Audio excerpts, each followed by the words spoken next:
Hvala. Dakle, čast mi je zaista da govorim o ovakvoj knjizi u ovako cenjenom društvu i da kažem da u stvari moj doprinos nastanku ove knjige je vrlo mali, gotovo neznatan. Ja sam dao jedan tekst i nikada nisam upoznao gospođu Milanović. Čuli smo se telefonom i ona je bila uporna da dobije taj tekst od mene. Ja naravno nisam imao vremena i onda bih rekao da, bit će tekst sledeće nedelje.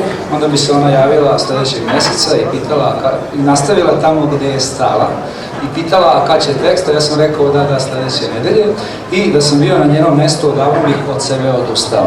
Međutim, ona nije odustala i kako bih rekao, u tim razgovorima se već videlo nešto što nije tako česta osobina kod nas, a to je jedna velika istrajnost, upornost, jedna, rekao bih, čelična volja koja je pokretala u tim godinama da ona preduzima ovakve zahvate, jer ovo je zaista podvig.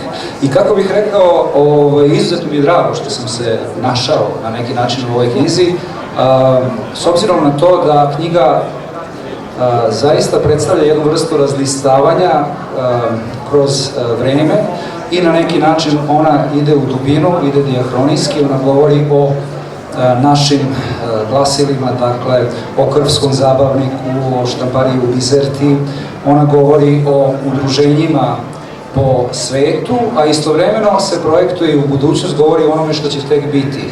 Dakle, ta Međunarodni kongres slavista će biti 2018. godine, nadamo se da će se sve održati kako treba. Ovo je knjiga koju zaista, kako je cenjeni akademik Bećković je rekao, pišu instituti, institucije i redak je poduhvat da jedna osoba obuhvati ovako široko i da to ide do te mere ozbiljno. Ova knjiga na neki način predstavlja ono što nam je najvažnije da imamo, a što nemamo u znatnoj meri, a to je popis. Ona deluje saborno i ona sabira ono što se možda jedino i da sabrati. Dakle, možda ne teritorije, možda ona sabira ono što je dato u duhu i što je dato duhom. Dakle, ova knjiga je satkana od, naravno, ona ima praktični priručnik kao biografski leksikon, ima 800 pisaca iz preko 60 zemalja, dato je sve to vrlo dobro u predgovoru, ali istovremeno ona predstavlja i jedan dragocen zbir reči koje su nekako valjda i jedino što nam pripada. I pokazuje, kako da kažem, jednu vrstu brige za jezik i osjećanja za jezik koje se valjda najizrazitije, kako je to lepo zapisao Slobodan Rakitić, upravo izražava kad se čovjek nađe u izgnanstvu ili u tuđem svetu ili među drugim jezicima, onda mu je jezik mnogo više od onoga što jezik valjda jeste. Ja sam bio nekih 2 godine u Bugarskoj lektor i bivao sam po svetu i tako da, kako da kažem, čini mi se da prepoznajem tu vrstu osjećanja za jezik. Dakle, reči koje se nalaze u ovoj knjizi i biografije pisaca, tih preko 800 pisaca, daju jednu, opet sad kako je lepo rekla gospođa koja vodi program, tako, daju jednu stvari i horizontalnu i vertikalnu perspektivu zaista. To je popis ne samo imena, dela, stvaralaca, naravno ne svih, jer ne može se, postoje, najavljeni su i sledeći tomovi, ali istovremeno popis i diplomatskih predstavništava srpskih u svetu i popis pravoslavnih hramova u svetu. Ova knjiga, dakle, izuzetno vredna kao jedan praktičan priručnik, kao jedan beočuk koji nedostaje između onoga što bismo nazvali maticom i rasejanjem, posebno s obzirom na to da, kako je istaknuto u predgovoru, u preko 100 zemalja živi danas negde oko 4 miliona Srba koji se svakako izuzetno, kojima je stalo i udružuju se u razna, ovde imamo udruženja u Rumuniji, u udruženje Desanka Maksimović u Torontu i tako dalje, u Melbourneu, i na neki način se daje ta neka horizontalna mapa.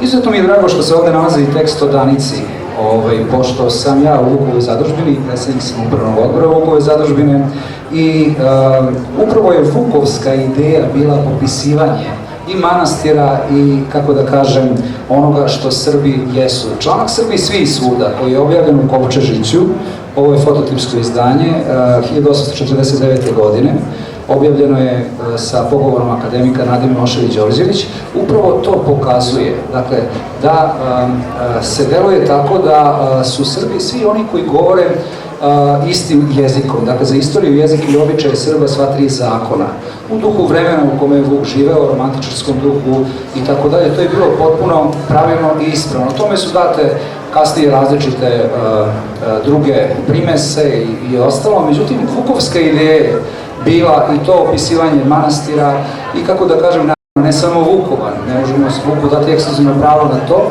ali je vrlo lepo što se nalazi taj tekst o Danici, Miodraga Matickog ovde, zbog toga što i Danica ima tu istu ideju koju na neki način ima i ova knjiga. To je da dopre do Srba, ma gde da se oni nalazili, i ona Vukova Danica je upravo to i uspevala.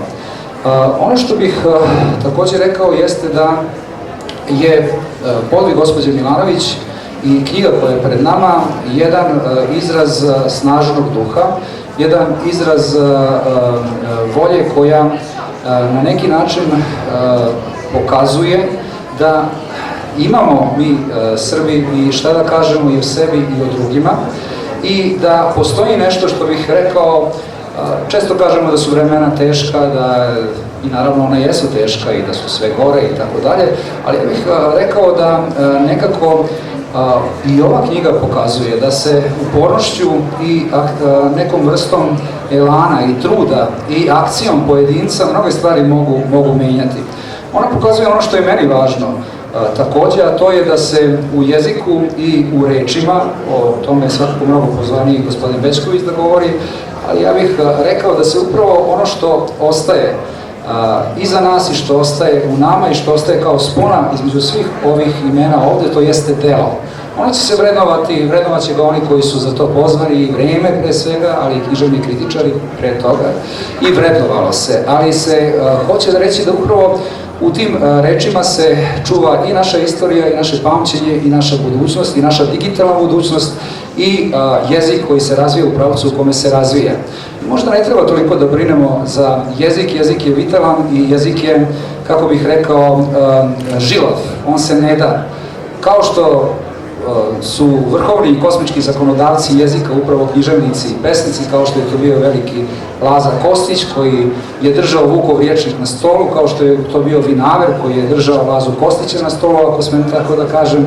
Tako se jezik razvija dalje i sve dotle dok bude na tom malom jeziku književnih dela koja su značajna i koja su važna i koja su, da ne kažem, velika, taj jezik će biti upravo takav kakav jeste, a to znači žilav, sočan, životvoran i jezik kojim se svakako možemo obratiti kao posljednjem i jedinom utočištu.